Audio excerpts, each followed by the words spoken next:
course. So today it is lecture number 4. Here we will talk about singular value decomposition and its application. So coming to outline of today's lecture. So first I would like to give recap of whatever we had discussed in last class, that fundamental theorem. Why? Because I told that part 3 of fundamental theorem, actually it is totally described by singular value decomposition. That's why I am coming to that part 3, and little bit I had already discussed part 3, but I had in last class I could not cover that example portion. So today I will take one example. There you will see that part 3 of that, especially part 3 of that.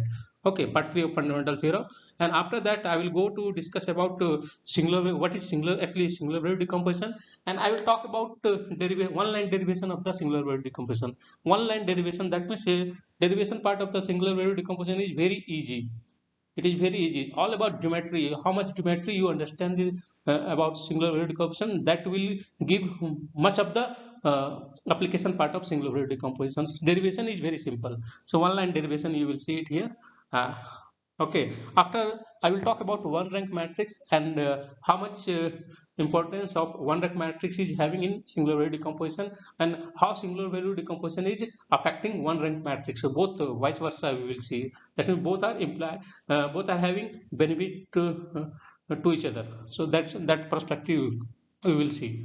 Okay, so going further, that fundamental theorem of uh, linear algebra. So here I will talk, I had already discussed about part 3. It was talking about that a special kind of basis of fundamental subspaces. Those basis happens to be orthogonal basis or orthogonal basis. So orthogonal basis, that means orthonormal uh, basis element. So we are talking about orthonormal basis element of 4 fundamental subspaces. So I had already told that all intention is that we have to find a orthonormal basis of row space of a the matrix A, column space of matrix A, and if we are able to get then row space of basis of orthonormal basis of row space of A and column space of A, by default we will get basis of corresponding null spaces as well. So there is no much difficulty in finding basis of null space corresponding null space and left null space. It is very easy to find. Okay, so one here you can see this relation is directly coming from singular value decomposition. That means if you are multiplying matrix with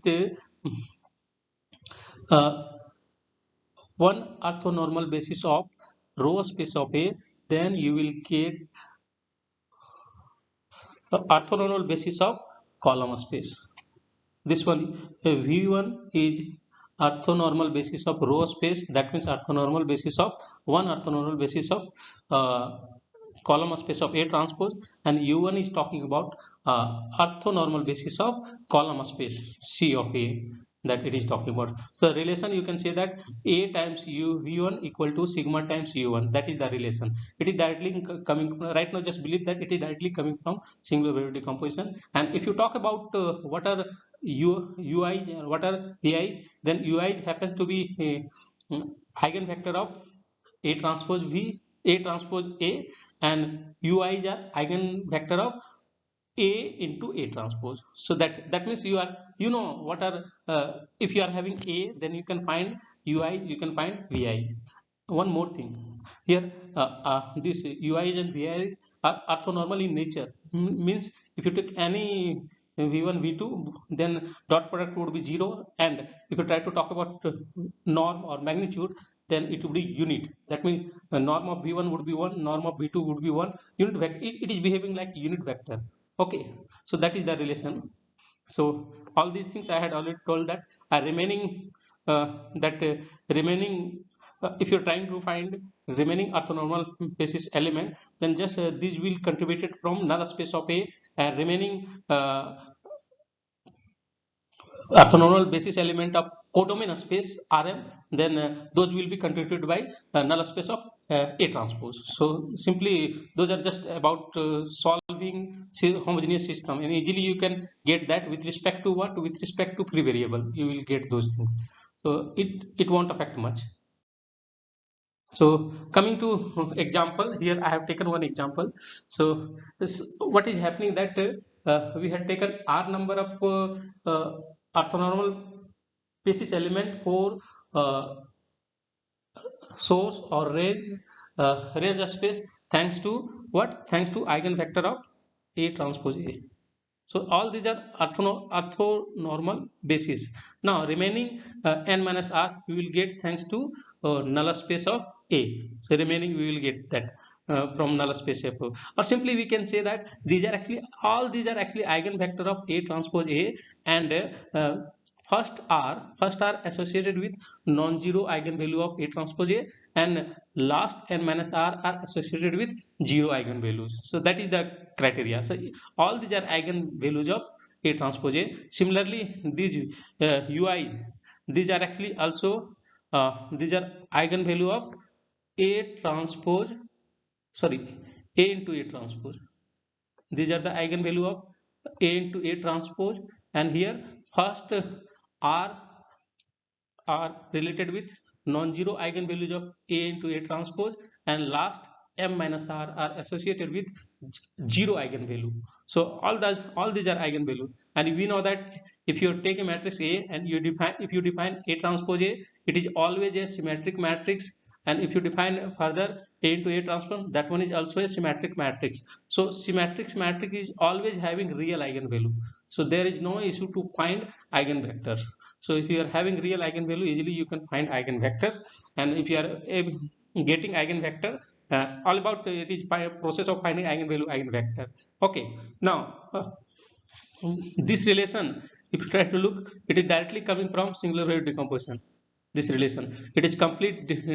You can observe that here, here V, actually each Vi happens to be orthonormal. So that's way, if you try to define uh, inverse of a orthonormal matrix, if you are taking, suppose U is a orthogonal matrix, then what is the inverse of orthogonal matrix?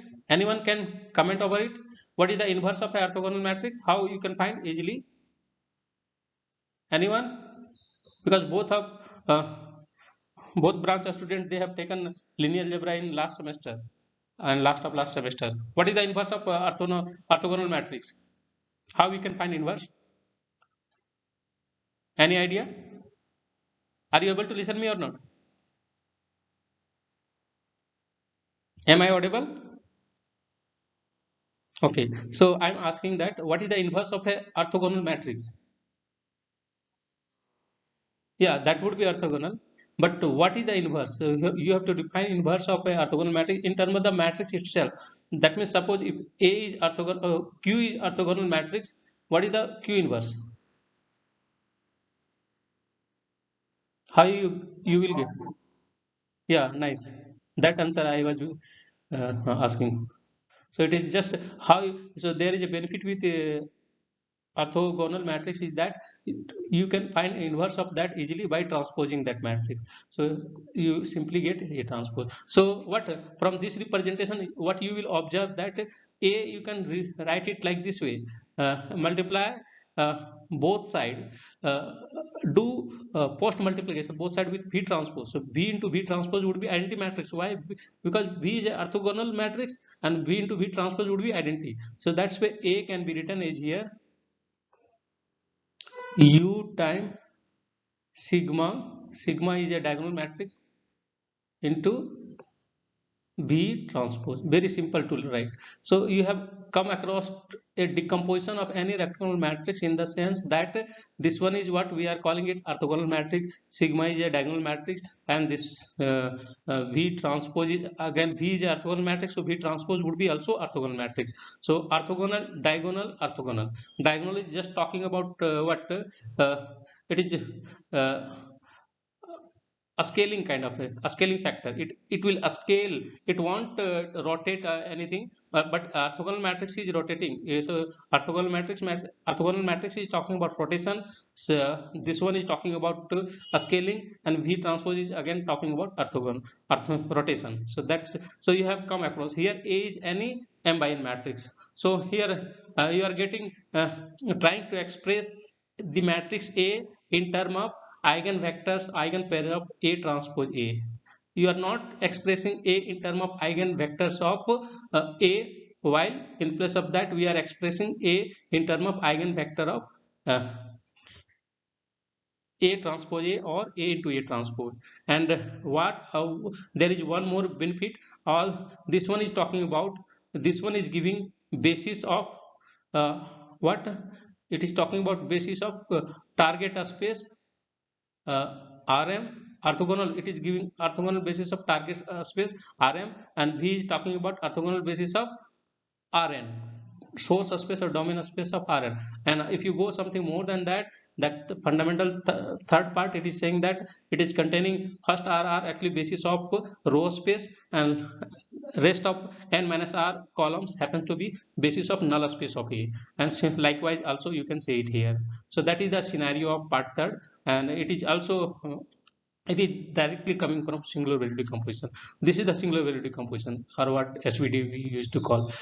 So here the column of U and V are basis for the row and column spaces respectively. I have discussed everything. So here for simplicity I am taking very simple kind of example, 2 by 2 matrix. So you can observe that this matrix first column is 4 minus 3, second column is 4 3. So you can see that this matrix is neither a symmetric matrix, it is very a strange kind of matrix. Simply if it is not a symmetric, but if you try to find A transpose A, then A transpose A is this one, and easily you can observe that this matrix is now a symmetric matrix. So if it is a symmetric matrix, there is a guarantee that there exists real eigenvalues, and with respect to that we can get eigenvectors as well.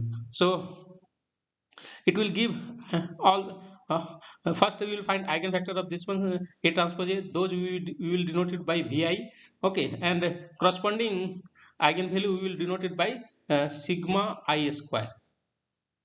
Sigma I, just for the sake of notation we are taking sigma I square. Why sigma I square? Actually simply you can say that it is lambda I, because generally eigenvalue we denote it by lambda I, but this lambda I is actually eigenvalue of A transpose. But if you take a square root of lambda I, that would be sigma, and that would be corresponding singular value of the corresponding matrix A. So that's why we are taking this kind of notation. Okay, so here we can find this matrix A transpose is having two eigenvectors. One is 1 1, another one is 1 minus 1, and these are orthogonal. Orthogonality you can observe that these eigenvectors. You can say that this one is V1, this one is V2. Right now, don't say it is V1, V2. Why? Because here V1, V2 all we are taking orthonormal vector. So we have to normalize it by dividing the corresponding norm. So norm of this one would be what? A square root of 1 plus 1, that means a square root of 2. So that's why this one is V1, normalized version of this vector, and V2 is normalized version of this one. That means again norm of this vector is root 2, so we have to divide it, and we are getting V2. So both V1 and V2 are again orthonormal eigenvector of this matrix A transpose A. So we got the orthonormal basis for R2, and what are the corresponding eigenvalues? This is 32 and 18 are the eigenvalue. Okay, now we are having Vi, we got all Vi. We will look for Ui. So how we can get Ui? So multiply this VI's with A, you will get UI. So these are the UI's. Here you will get, just it is very simple. Multiply VI with the matrix and divided by sigma, corresponding sigma, you will get sigma is actually what? Sigma is again normalized version. So if you, when you multiply A matrix with V1, you will get a new matrix that would be eigenvector of A into A transpose, but that would be not a unit vector. When you multiply V1 is unit vector, okay, what in the way we had defined, but when you apply the matrix operator over V1, then A times V1 would be no more a unit vector. So what we have to do, again we have to normalize it by the corresponding singular value. So after normalization, whatever we will get, actually simply this, you can say that it is a eigenvector of A into A transpose. That derivation I have taken in next slide. And again, but we are always interested in unit eigenvector, so we have to normalize. So what is the norm of this one? Norm of this A into V1, it would be sigma 1. So that's where normalization is coming, and that we denote it by U1. So this one is first column is U1, second column is U2, and this one is first column is V1, second column is V2. This is a transpose version. This one is V1 and this one is V2. Okay, and this is the diagonal matrix. You can talk about sigma. This one is sigma 1. That means sigma 1 square is 32. If you do a square root of this one, what it would be? It would be 16 times 2. That means 16. What is the square root of 16? 4. So 4 times square root of 2, and here 18 you can write it 2 times 9, so that's why 3 times a square root coming. So it is here, this one is sigma 1, this one is sigma 2. So you got the representation of this matrix like this way, where this U, it is talking about what? It is talking about orthonormal basis of codomain. Here this matrix is from R2 to R2, so this orthonormal basis of codomain, and this is talking about orthonormal basis of source space or domain space. But here what is happening for 2 by 2 matrix? What is the domain and what is the codomain? Both are same, R2. So that's why it won't it is not a generalized kind of example. If you take 3 by 4 matrix or 4 by 3 matrix, then you will see the more generalized version of this are getting orthogonal basis. So column 1 here, this U1 will talk about what? It is orthogonal basis of column space of A, and this here U2 will talk about orthonormal basis of null space of A transpose. Similarly here this row, it will talk about what? It will talk about orthonormal basis of row space, or simply you can say that column space of A transpose. And second one is, it is talking about uh, orthonormal basis of null space of A. So all these are talking about part 3 of the fundamental theorem of linear algebra. So everything is here. So all these actually you got it all from singular value decomposition, but it is also explaining part 3 of the fundamental theorem of linear algebra. Now I will directly shift towards singular value decomposition and derivation. So what is singular value decomposition and how we derived it? So one line derivation I told that I will talk about. So am I audible or not? Anyone respond? Okay. Okay, I am going forward then. So here I will talk about what is singular value decomposition and how we derive it. So if you take any rectangular matrix, let A be any rectangular matrix, and then that matrix can be factored into three matrices: U, first matrix U, second matrix sigma, third matrix V transpose. So U is actually orthogonal matrix, so that's why I have written here orthogonal. Sigma is diagonal matrix, I have written diagonal, and V is again orthogonal matrix, that's why I have written. And if you do transpose, then again that transpose would be again orthogonal matrix. So that's why A has been factored into orthogonal matrix, diagonal matrix, and orthogonal matrix. So orthogonal is always talking about rotation. If you multiply a vector with orthogonal matrix, any orthogonal matrix, simplest orthogonal matrix, if you take it, cos theta. What change of coordinate you might have already seen in high school, that there is a change of coordinate matrix. If you change the coordinate by angle theta, then this matrix you might have already seen that cos theta, first row is cos theta minus sin theta, sin theta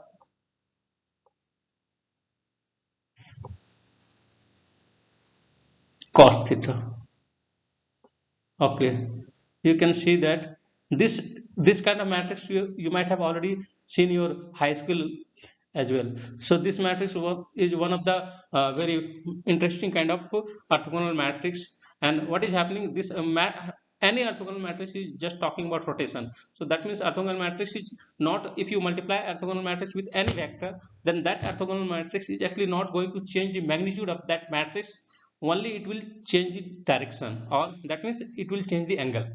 So if your vector, if you are taking it into the, if vector is this way, then what will happen if you apply orthogonal matrix? So after transformation it will come, suppose this one is x, after orthogonal matrix, general notation for orthogonal matrix is q. So if you multiply the matrix with this vector x, then it will change by angle theta, but magnitude will not change. That that both vector x and x qx both will have same magnitude. That means norm of x equal to norm of qx. That criteria is fulfilling. So it is very interesting kind of criteria. It is also in application of Pythagoras theorem also you can see such kind of scenario. So this relation you will get. This is the relation. This is the meaning of orthogonal matrix. And diagonal matrix is what? It is not changing the direction. It is reverse. Diagonal matrix is not changing the direction. It is what does diagonal matrix do? Anyone can comment over it? What does diagonal matrix do? Anyone just try to comment geometry. If you are able to see the geometry of all these matrices, then these are very basic matrices. These are very basic linear transformation. So what does do that these diagonal matrix? Any idea? Don't think much. Just multiply. For example, take a diagonal matrix and multiply with any given vector. What think you will observe? Like I'm taking a diagonal matrix having diagonal entries 2, 3. I multiply with any vector. What you will observe? Suppose take any general vector even itself x1, x2, 2 coordinate. So what you will observe? Just tell me. Do the computation and tell me what you will get. What you will get? You do what you see. You see your first coordinate has been scaled by twice and second coordinate is scaled by thrice. So you do observe only a scaling of the coordinate. So your coordinate has been a scale. So that a scaling factor. So that's why diagonal matrix also you can call it a scaling factor. And also orthogonal is again talking about rotation. That is the scenario.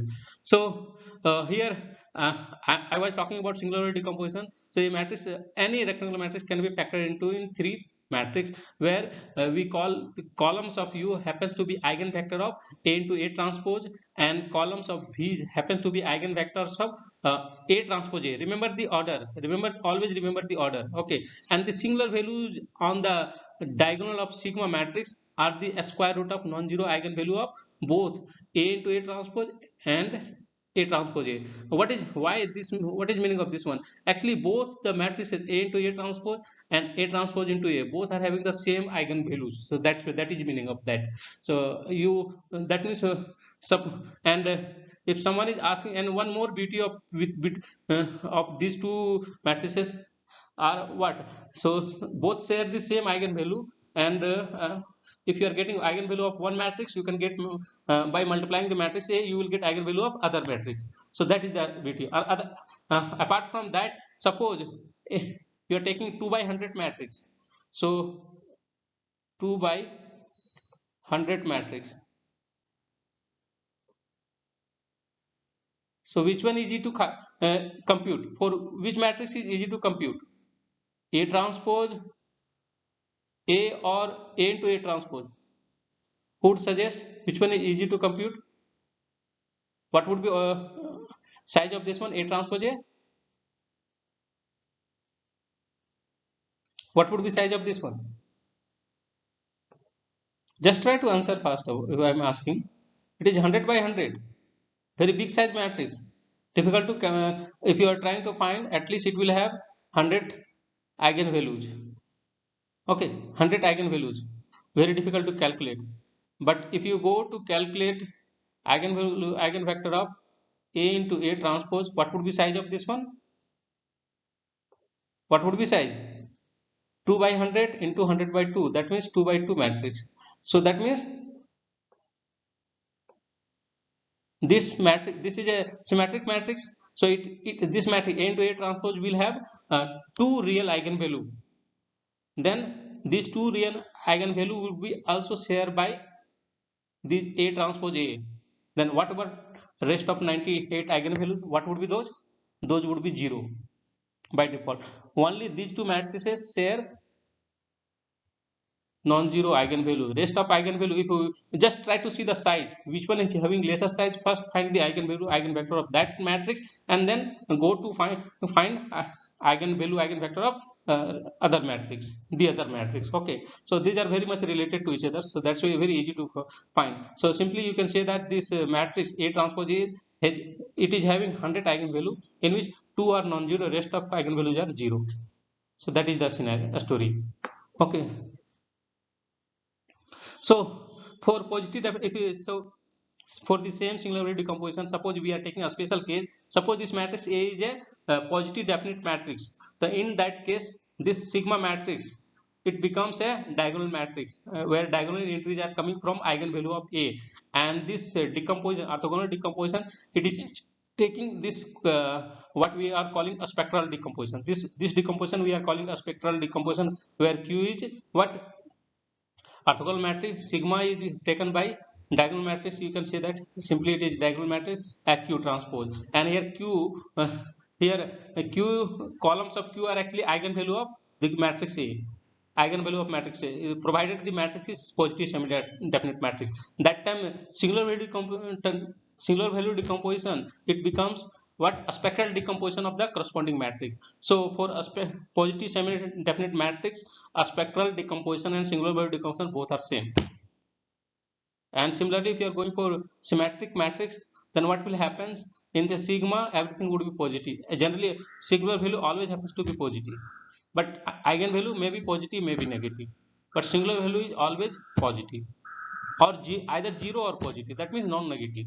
Singular value would be always non-negative. So that is the scenario. So I was talking about online derivation of singular decomposition. So I told that Vi happens to be eigenvalue of A transpose A. So from the definition of eigenvalue of A, we know that eigenvector, sorry, definition of eigenvector of A, it satisfies this matrix equation. That means if Vj is eigenvector of A transpose A, it means A transpose V, if you multiply with this vector, then it is not going to change the direction of the Vj. This after applying what are the eigenvector? Eigenvector are those special vector when you apply a matrix over that vector, it is not changing the direction, it is just changing the magnitude, and then this is the magnitude through which this vector has been changed, but direction is the same. Okay, so that is the scenario is coming. So that's why here sigma j square is actually eigenvalue of this matrix, and Vj is the corresponding eigenvector. So this is the it is directly coming from definition of eigenvector. Now what we do, we multiply both side with matrix A in this matrix equation, matrix vector equation, then, and we know that matrix product is always what, associative in nature. It is matrix product is not commutative, but it is associative in nature. So what we do, just play the bracket in place of, so here we do multiplication of pre-multiplication of this matrix equation with A, then after that we are applying here associative law. So it becomes A into A transpose times, and we took A with Vj. So here in left hand side we observe this A into A transpose matrix and this vector. If you multiply matrix with vector, you will get a vector, and right hand side also we observe A times Vj. So we know that here from this equation you can say that Vj is actually eigenvector of A transpose A. But if you see here, this derivation is coming from here. So if you see here, what you observe that here, from here you can say that A into Vj is now an eigenvector of A into A transpose. So that's why I told that if you are able to calculate eigenvector of one matrix A transpose A, then easily you can calculate eigenvector of A into A transpose, and vice versa. In reverse also you can do then in similar fashion. But here Vj is actually orthonormal uh, eigenvector, but this, if you multiply matrix A with Vj, then it would be no more orthonormal. That means we need to normalize. So in order to normalize, what we have to do, so here that I have already explained that. Now if Vj is eigenvector of A transpose A, then if you multiply the corresponding given matrix A with Vj, you are getting A Vj. It is now an eigenvector of A into A transpose. Now after normalizing, we will get a ortho unit vector or orthonormal eigenvector Vj. That would be what, it is just what, sigma j is actually magnitude of Aj. So it is your homework. You can verify that how sigma j, what is the magnitude of A time Vj. If you try to find magnitude or what we call it norm of this one, so norm of this one would be simply sigma j. you can verify that.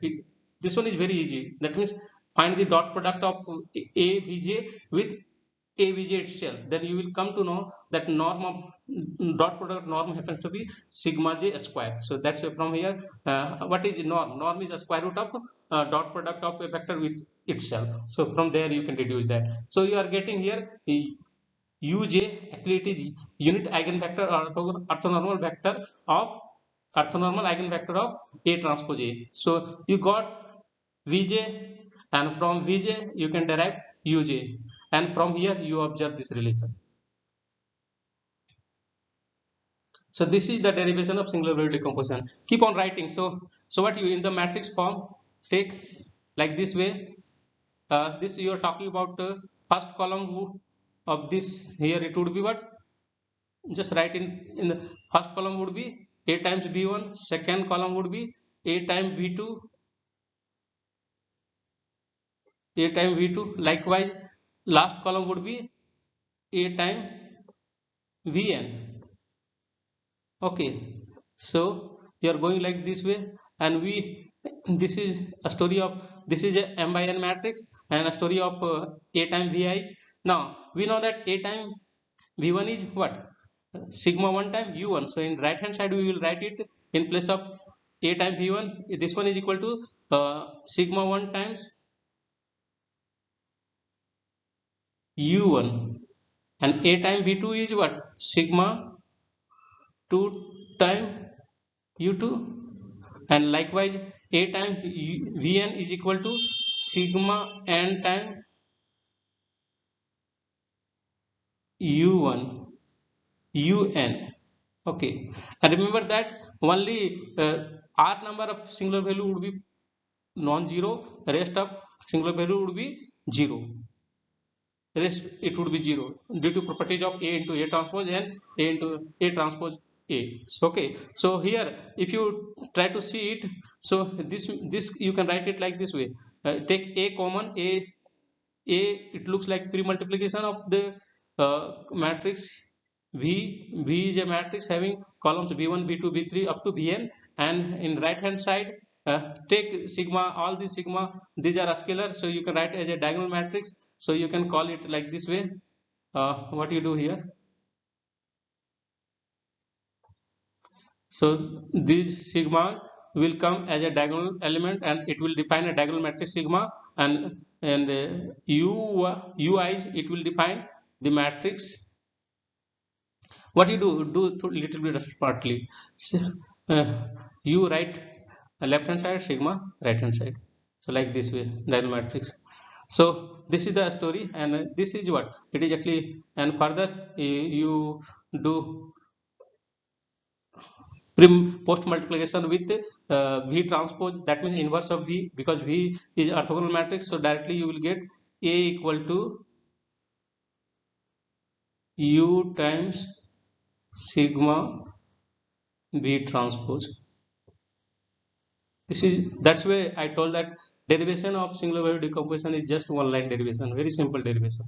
From one line you can easily derive singular value decomposition. So this is the derivation of singular value decomposition, all about finding eigenvectors of A transpose A or A into A transpose. So all about this is the derivation of singular value decomposition. Then I will talk about big picture of this one. And before going to big picture of the sigma singular value decomposition, I will talk about pseudo inverse. So in regression, in linear model, we had already seen that response vector was equal to this data matrix times uh, weight vector. So here this system was inconsistent. So that means why inconsistent? Because uh, there are many ways to describe in inconsistent due to this nature of this matrix X.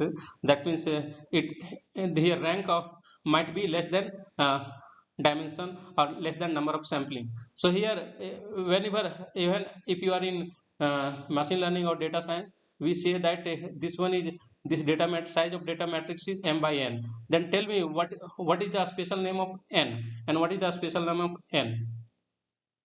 Any idea? Okay, you will come to see that name. So later, so directly I would like to say that here n we are talking about, this n is talking about dimension of the weight vector, or simply you can say that in short, dimension of the model. So dimension, okay. And m is talking about sample size, how much, how many sample you are taking it, because it is the dimension of response factor. And response factor is it is dealing with sampling, how much sampling you are taking. So m is actually talking about sampling size, and n is talking about dimension of the parameter. So dimension, this is the, so these are two very important, you need to understand all this. And now here generally this system is inconsistent, that means it is due to failure of invertibility of this data matrix. So if you are not able to find inverse of this matrix, data matrix, what we do in place of this matrix, what we will find, we will find a pseudo inverse. So pseudo inverse can be defined in term of with the help of what we call it singular value decomposition.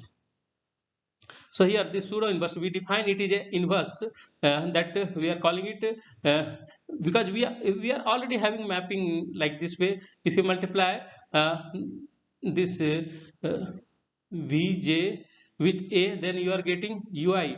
That means you are going from source space to domain, codomain space or target space here, and one multiple is coming sigma I. Okay, so it is going from like this moment is like this way. Okay, from codomain or source space. So I, in short, I will write s, and you are going target space. But what will happen, uis are actually talking about orthonormal basis of target space. So if you want to come, you can go from source space to target space with the given matrix A. But if you want to come back, then A is, in general, it is a rectangular matrix, so we can't talk about inverse of that, but we can talk about one more thing, that one is pseudo inverse. So pseudo inverse we can talk about, it is just invert the partial, it is partially invert, that means those elements which are invertible, so this a plus can invert that. That means it is talking about you are coming back from target space to source space. So how we define it, and it will define like this way. And how we can define this pseudo inverse, here you can observe like this way. uh, Definition, it is coming like simply one derivation I might have already discussed here during the linear model. Like we know that we are having a system,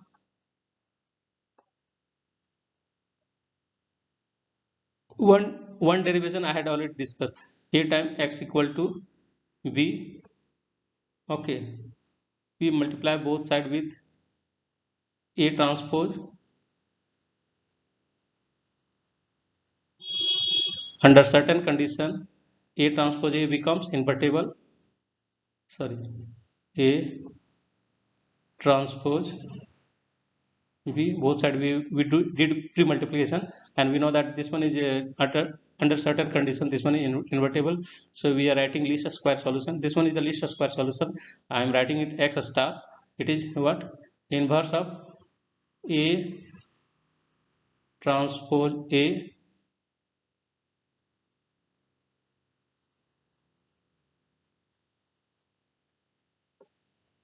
into a transpose. This one is the least square solution. Okay, this one is one kind of pseudo inverse. This one is one kind of pseudo inverse. Now we will have another pseudo inverse here. So thanks to that singular value decomposition. So directly what you do? So here blindly write it like this way. This one, right? I'm writing it plus, like x plus. Write it like this way. Right? X plus would be a plus times b. Here a plus is pseudo inverse. So how we can define pseudo inverse? Why? Thanks to that singular value decomposition, that any rectangular matrix can be written as u times sigma times b transpose. Okay, then can we define inverse from here? Yes, we can define inverse. So if someone is willing to define inverse, we can convert all these things in the square pattern inverse. So because few n minus here in u, m minus r terms are coming from null space, those are meaningless. So we can convert this one in term of like both will be, I can put here approximation ur, that means r number of basis, first r columns of u I have taken it, and here I am talking about sigma r cross r, that means we truncated all those uh, columns and row associated with zero I singular values, those we are, and here it would be vr, okay, vr transpose, okay. So here now it is a square matrix, easily we can define a plus, so that's why a plus word is coming. So what would be a plus would be